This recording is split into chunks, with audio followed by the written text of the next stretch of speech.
जी dear students, तमाम students आ चुके हैं भाई, बिस्मिल्लाह करें। सर जी 29 स्टूडेंट्स हैं, 49 टोटल है। कोई बात नहीं, शुरू करते हैं।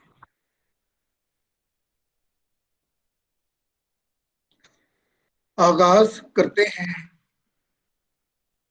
अल्लाह ताला का नाम लेकर, जो बड़ा मेहरबान और नहायत रहम करने वाला है। डियर स्टूडेंट्स, पिछले लेक्चर में हमने केमिकल थर्मोडायनामिक्स का इंट्रोडक्शन स्टडी किया था और उसमें हमने इसकी डेफिनेशन, इसकी लिमिटेशन, इसकी इंपॉर्टेंट टर्मिनोलॉजी और कुछ लॉज ऑफ थर्मोडायनामिक्स के मुतालिक स्टडी किया था। तो अब हम आते हैं अगले टॉपिक की तरफ, जो कि आपने थोड़ा बहुत पीछे पढ़ा है, and the topic is enthalpy. Enthalpy क्या है? इंथैल्पी का मतलब है किसी मादे की मजमूई हरारत या तपश की मिकदार। किसी मादे की मजमूई हरारत या तपश की मिकदार को हम इंथैल्पी कहते हैं। लेकिन सिंपल इसकी डेफिनेशन है, ये जो ब्रैकेट में लिखी है, कि बुनियादी तौर पे इंथैल्पी क्या है। अभी स्क्रीन शो नहीं हो रही है हम लोगों को। एक मिनट जरा।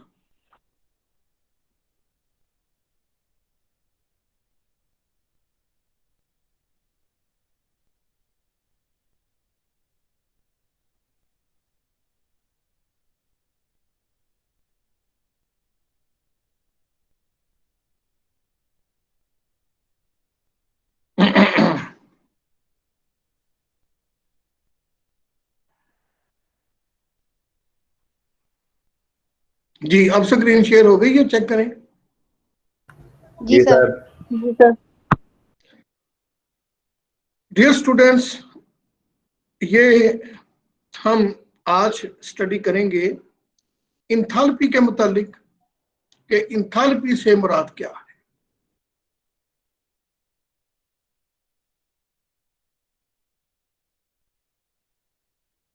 इंथैल्पी से मुराद ये है किसी मादे की मजमूई हरारत या तपश की मिकदार को हम इंथैल्पी कहते हैं।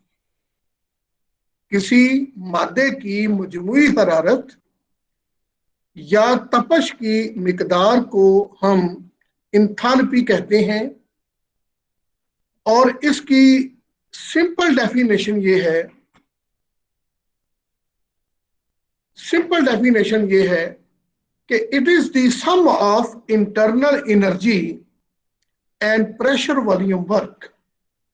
It is the sum of the internal energy and pressure volume work. तो अगर आप सिंपल सी बात याद रखें, दैट इंथैल्पी को हम आमतौर पे शो करते हैं एच फॉर हीट।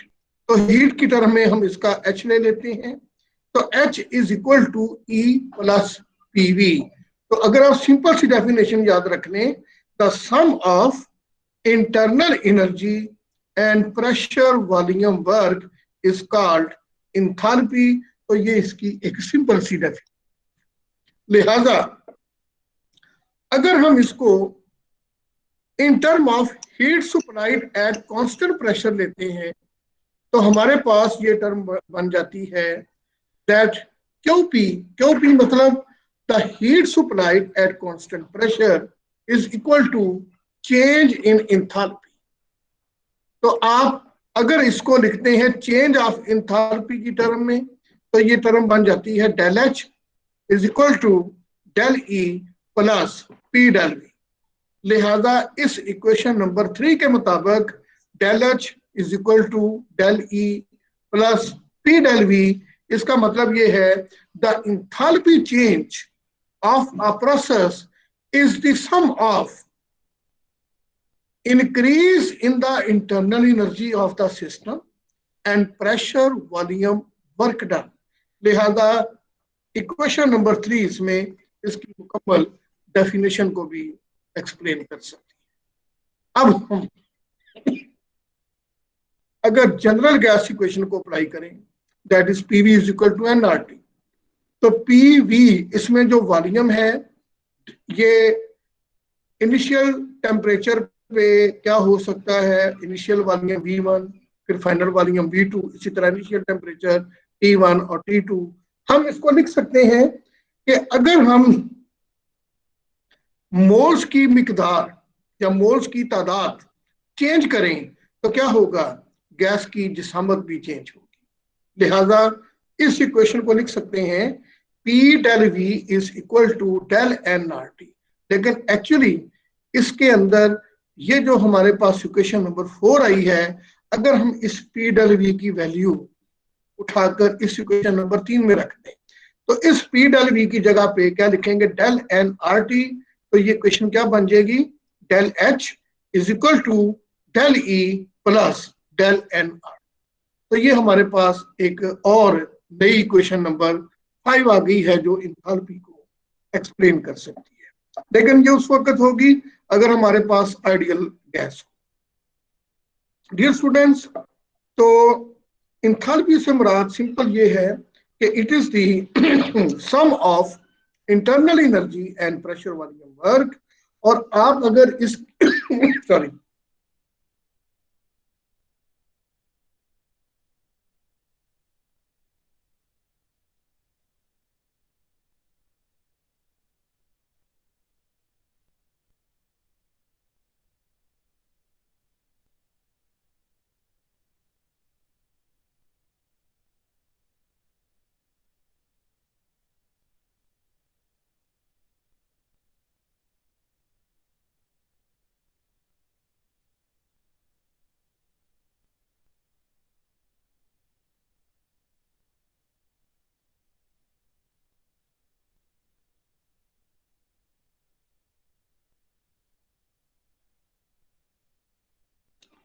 जी,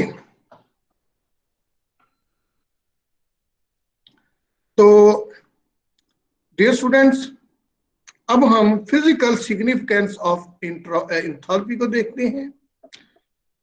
तो अब यहां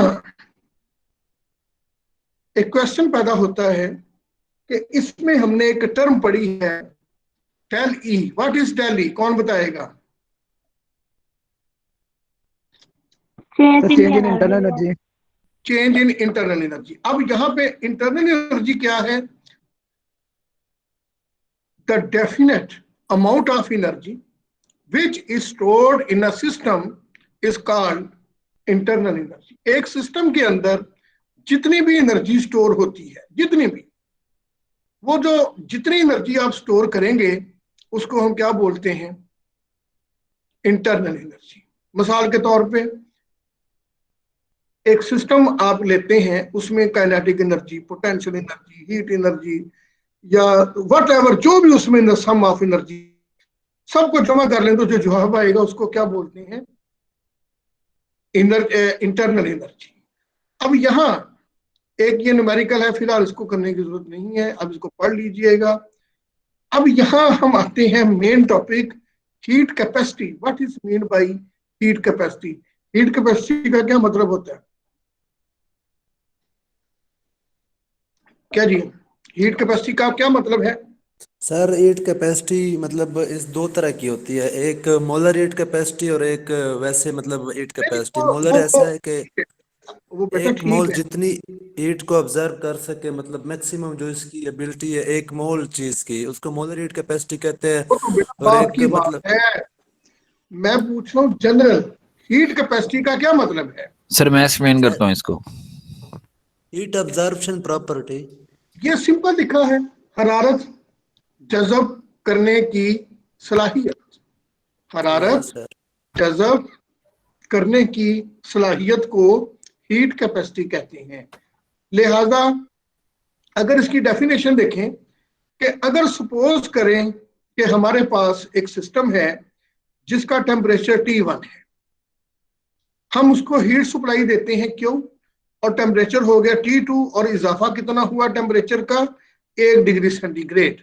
तो किसी भी सिस्टम का टेम्परेचर 1 डिग्री सेंटीग्रेड बढ़ाने के लिए जितनी अमाउंट ऑफ हीट रिक्वायर होगी उसको क्या बोलते हैं, हीट कैपेसिटी।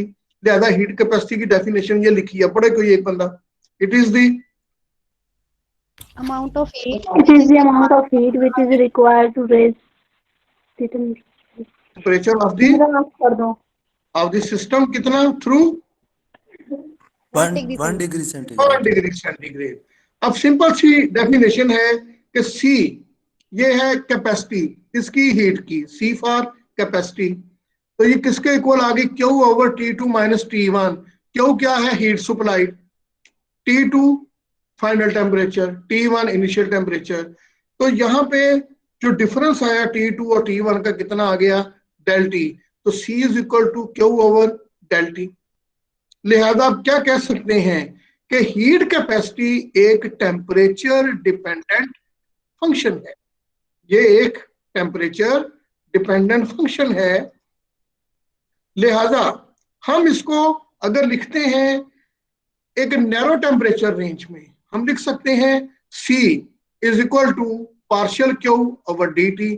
तो dt से मुराद चेंज इन टेम्परेचर। तो ये हमारे पास इक्वेशन नंबर 2 है। यहां तक अगर कोई क्वेश्चन है तो पूछ लें, यहां तक कोई क्वेश्चन है तो पूछ लें जी। चलूँ आगे सर जी। सर मतलब अगर हम किसी चीज का टेम्परेचर बढ़ाए, मतलब अगर 0 से स्टार्ट करें और फर्ज करो 20 डिग्री सेंटीग्रेड तक ले जाए, तो मतलब हम 15 डिग्री सेंटीग्रेड पर उसकी एंथैल्पी कैसे मेजर करेंगे उस सब्सटेंस की? बेटा मैंने डेफिनेशन क्या बताई है, the amount of heat which is required to raise the temperature of the system through 1 degree. अगर यहाँ पे टेम्परेचर ज्यादा, ये तो आ गई हीट कैपेसिटी, और अगर आप इसको डिफरेंट टेम्परेचर रेंज पे मालूम करना चाहते हैं फिर वो फार्मूला ये आ जाएगा डेल टी वाला कि फाइनल टेम्परेचर 15, इनिशियल टेम्परेचर 1, फिर इसकी हीट कैपेसिटी आ जाएगी जितनी हीट सप्लाई की डिवाइडेड बाई 15। तो ये डेल टी में उसका आंसर है। सर मैं इसकी बात नहीं कर रहा सर, मैं पिछले टॉपिक की मतलब जो पढ़ा है अभी स्टेट क्या कहते एंथैल्पी। वो तो अभी रिलेशन आएगा आगे, अभी वो रिलेशन आ रहा है कि इनका क्या रिलेशन। अभी फिलहाल टॉपिक पढ़ लें, फिर इसमें हो सकता है कहीं आपको इसका जवाब मिल जाए। अब आ जाए टाइप्स ऑफ हीट कैपेसिटी। अभी एक बच्चा बात भी कर रहा था, ये आ गई जी heat capacity at constant volume, इसको हम सीवी के साथ लिखेंगे। Heat capacity at constant pressure, इसको हम सीपी के साथ लिखेंगे। अब what is mean by heat capacity at constant volume, इसका मतलब है मुस्तकल वॉल्यूम, मुस्तकल जिसामत पर गर्मी जज़ब करने की सलाहियत। अगर आप वॉल्यूम को कांस्टेंट रखते हैं तो फिर हम उसको क्या बोलते हैं, heat capacity at constant volume. लिहाजा जो क्वेश्चन थी ना, C is equal to partial Q over dt। Partial Q mean change in heat, dt मतलब चेंज इन टेम्परेचर। तो according to first law of thermodynamics आपने क्या पढ़ा था, पार्शियल Q किसके इक्वल होता है, dE plus P del V या P dV। और आप अगर इस पार्शियल Q की वैल्यू को यहाँ पे लिख दें तो C किसके इक्वल आ गया, बोलें जरा बोलें। D delta E plus P delta we divide by delta T. अब यहाँ पे जो डी वी ये किसके इक्वल आया, 0, क्योंकि हमने कांस्टेंट वॉल्यूम दिया है। लिहाजा ये जो टर्म है पी डी वी 0 हो गई। तो इक्वेशन क्या इक्वल हो गई, C is equal to D E over D T. Sir C V is equal to C D E over D T. तो यहाँ पे जो चेंज आई है कांस्टेंट वॉल्यूम पे, तो ये हमने इसको बड़ा मामूली लिखा जिसको बोलते हैं करली या पार्शियल। तो आप ये लिख सकते हैं यहाँ पे डेफिनेशन इसकी क्या लिखेंगे, CV is the rate of change of internal energy with respect to temperature at constant volume. तो ये हमने वैल्यू बेटा किसकी निकाली है, molar heat capacity at constant volume. ये मोलर की बात ही बेटा मैं कर रहा, अभी मैंने जी सर। लफ्ज मोलर का इस्तेमाल नहीं किया। आप बार बार कर रहे हैं, मैं मोलर का लफ्ज इस्तेमाल नहीं कर रहा हूं, हम जनरल अभी बात कर रहे हैं। ठीक है सर। इसी तरह आ गया heat capacity at constant pressure. Heat capacity at constant pressure से मुराद क्या है? सीपी। क्या मतलब है? दबाव को मुस्तकिल रखकर गर्मी को जज़ब करने की सलाहियत को बोलते हैं heat capacity at constant pressure. पिछली टर्म में हमने कांस्टेंट वॉल्यूम लिया था, यहां पे अब क्या है? Constant pressure. लिहाजा हम यहां लिख सकते हैं कि ये जो हीट कैपेसिटी हमारे पास आई है, इसमें क्या होगा कि जो डी वी है ये 0 के इक्वल नहीं होगा। अगर आप प्रेशर को कांस्टेंट रखते हैं तो फिर जो डी वी है ये 0 के इक्वल नहीं होगा। लिहाजा हम इस इक्वेशन को क्या लिखेंगे? C is equal to partially, ये जो इक्वेशन नंबर 4 थी, C is equal to partial E plus pressure into partial W, W मतलब work done, divided by partial T। अब ये हमारे पास जो इक्वेशन आई है ना, ये वाली, हम जब इसको मैथमेटिकली एक्सपैंड करते हैं तो ये इक्वेशन नंबर 7 इस तरह बन जाएगी। Cp, Cp मतलब heat capacity at constant pressure is equal to partial E over partial T at constant pressure plus P partial V over partial T at constant pressure. लिहाजा हम ये कह सकते हैं कि ये जो हमारे पास Cp है, it is controlled by rate of change of internal energy with respect to temperature. अब ये जो लिखी है ना term partial E over partial T, partial E over partial T at constant pressure, इसका क्या मतलब है? The change in internal energy with respect to temperature at constant pressure. तो ये सम आ जाएगा प्रेशर, यहां पे change in volume with respect to temperature at constant pressure. लिहाजा ये जो अभी हमने रिलेशन पढ़ा था H is equal to E plus PV, अगर हम इस इक्वेशन नंबर 7 की डेरिवेशन करते हैं विद रिस्पेक्ट टू टेम्परेचर, तो after differentiation with respect to temperature हमारे पास ये इक्वेशन नंबर जो आई है ना, ये H is equal to E plus PV, ये क्या बन जाएगी? इसकी करेंगे क्या लाएगा? Partial H over partial T, यानी change in enthalpy with respect to temperature at constant pressure is equal to change in internal energy with respect to change in temperature at constant pressure plus pressure into change in volume divided by change in temperature with respect to अपना constant pressure। अब हमारे पास ये जो equation number 8 और 7 आई है, इसको हम कंपेयर कर लेते हैं। 7 और 8 को कंपेयर करें, चले करें जी, जरा क्या आएगा? इसको और इसको कंपेयर करें तो आप ये देखें कि ये जो टर्म है ना, ये इसकी जगह आप क्या लिख सकते हैं? Cp। लिहाजा Cp is equal to partial H over partial T at constant pressure. अभी एक बच्चे का क्वेश्चन था कि इंथैल्पी और हीट कैपेसिटी का क्या रिलेशन है, तो वो ये है नंबर 9 की। क्लियर जी? अब इस partial E over partial T का क्या मतलब है कि अंदरूनी तवानाई का दर्जा हरारत के साथ तब्दील होने की रफ्तार जब दबाव को मुस्तकिल रखा जा रहा, और partial V over partial T at constant pressure का क्या मतलब है कि जिसामत की दर्जा हरारत के साथ तब्दील होने की रफ्तार जब दबाव मुस्तकिल। तो आपके पास अगर कोई आइडियल गैस है तो उसके लिए यही इक्वेशन हम कैसे लिख सकते हैं? Cp is equal to DH over DT। क्या मतलब? इसका मतलब ये है that Cp of the system is the rate of change of enthalpy with respect to pressure। जी, अब पूछें क्या क्वेश्चन है आपका? जी, अब पूछें भाई। सर लेक्चर खत्म? तो भाई अगे थोड़ा जा है, ये अभी नहीं खत्म हुआ सर पहले खत्म कर ले सर लेक्चर।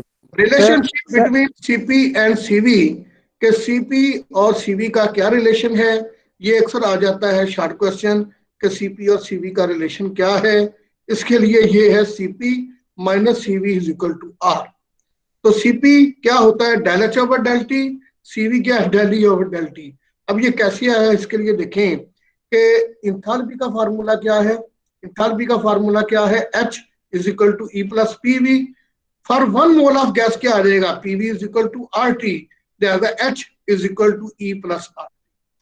आप इसको अगर डिफरेंशिएट करते हैं विद रिस्पेक्ट टू टेम्परेचर, अभी जो हमने पढ़ा ये टॉपिक, तो del H over del T is equal to del E over del T plus R D T over D T is equal to del E over del T plus R. तो जब आप define करते हैं तो क्या कहते हैं कि del H over del T किसके इक्वल है, सीपी के।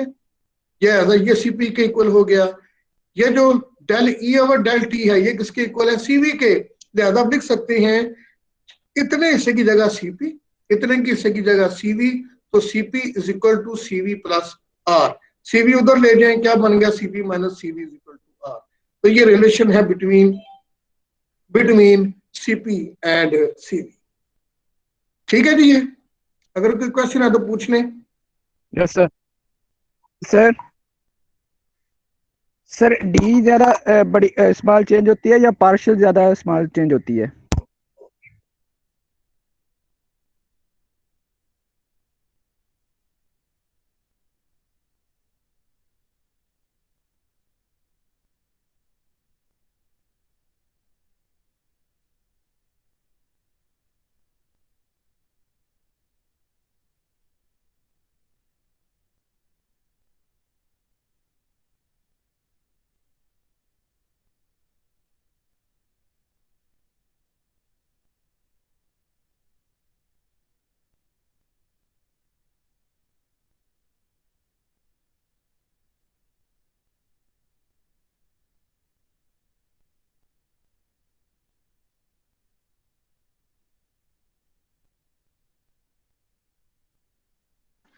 जी आप पूछे जी क्वेश्चन क्या। सर डी स्मॉल चेंज होती है या पी या वो पार्शियल?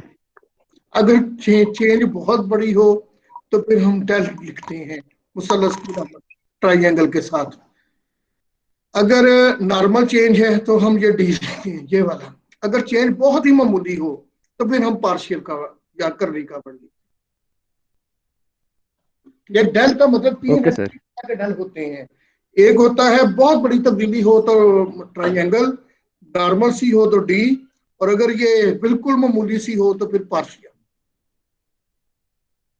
Okay sir. तो इसके बाद आ गया जी effect of temperature on heat capacity.